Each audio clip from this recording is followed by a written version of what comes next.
Nasubukan mo na bang magluto ng paklay? Ang putahingang ito ay pinaniniwalaang nanggaling pa sa Iloilo. Tara, samahan mo ako. Dahil dito ay magluluto tayo na paklay. Simulan na natin ating pagluluto. Gagamit nga tayo dito ng pressure cooker. Dahil papalambutin natin itong laman loob ng baka. Mayroon tayo ditong atay. Mayroon din tayo ditong bituka. At tuwalya ng baka. Naglalagay na nga ako dito ng asin. 2 dakot nga ng asin ang aking inilagay dito. Lalagyan ko na din to ng tubig. Sa tubig naman ay naka-level. Dito sa ating papalambutin laman loob ng baka. At maglalagay na din ako dito ng dahon ng laurel. Makakatulong ito para mas maging mabango. Ating lulutuin yung ulam. Tatakpan natin itong pressure cooker at papakuloy natin to ng mga 1 oras. Makalipas nga ng 1 oras ay pinasingaw ko na nga yung pressure na nasa loob. Importante na makasingaw lahat ng pressure para ito mag-cause ng accident. Dito nga sa parting ito ay palamigin lang natin at hiwain itong ating pinalambot na bituka ng baka. Matapos natin mahiwa yung ating pinalambot na bituka ng baka, simula na nga tayo magluto. Nagpainit na nga ako dito ng kawali at nang uminit na ay nilagyan ko na ito ng kaunting mantika. At nang uminit na nga mantika ay nilagyan ko na ito ng bawang. Ang ginawa ko lang sa bawang ay pinitpit ko lang ito at hiniwa ng maliliit. Maglalagay na din tayo ng sibuyas dito. Ginawa ko lang sa sibuyas ay hiniwa ko lang ito ng maninipis na kapahaba. Lagyan na din ako dito ng luya. Hiniwa ko lang ito ng pahaba.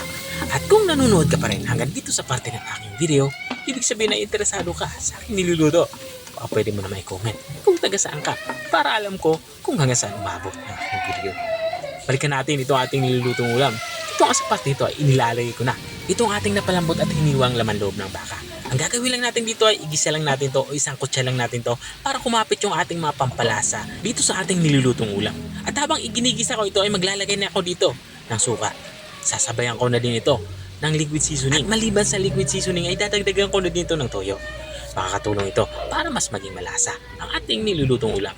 At habang nga tayo ay nagpapatuloy sa ating pagluluto, gusto ko lang i-shoutout ang mga masusugid nating mga taga-subaybay. Big shoutout nga kay Ma'am Annie Rodriguez ng Batasan, Quezon City. Shoutout din kay Ma'am Beng Gomez ng Concepcion, Tarlac. At shoutout din kay Sir Johnson Ta ng Taipei, Taiwan. At maraming salamat din sa mga walang sawang nanonood at nakasubaybay dito sa aking channel. Balikan natin itong ating nilulutong ulam. Matapos kung malagyan to ng mga pampalasa, tatakpan natin to. Pakuluin natin to kahit mga 2 minuto.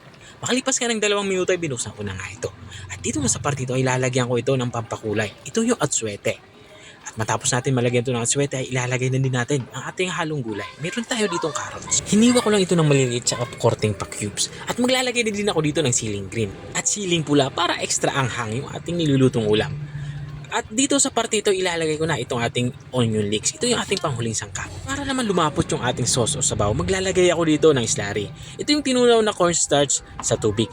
Matapos natin mailagay yung slurry ay tatakpan lang natin ito. Pakuloyin natin to o isimmer natin to kahit mga 1 minuto. Makuha lang yung lapot na gusto natin sa ating sabaw. At makalipas ka ng 1 minuto ay binuksan ko na nga ito. Dito nga sa parte ito ay lutong-luto na nga itong ating ulam pananghalian. Pwede na natin to i-serve. Ito na nga yung ating paklay. Kung nakarating ka hanggang dito sa dulo ng aking video, maraming salamat sa panunood. At kung nagustuhan mo naman yung bago nating recipe binahagi, pwede mo naman to i-share. O siya, hanggang dito na lang ako. Kita ulit sa mga susunod kong mga videos. Paalam! Bye-bye!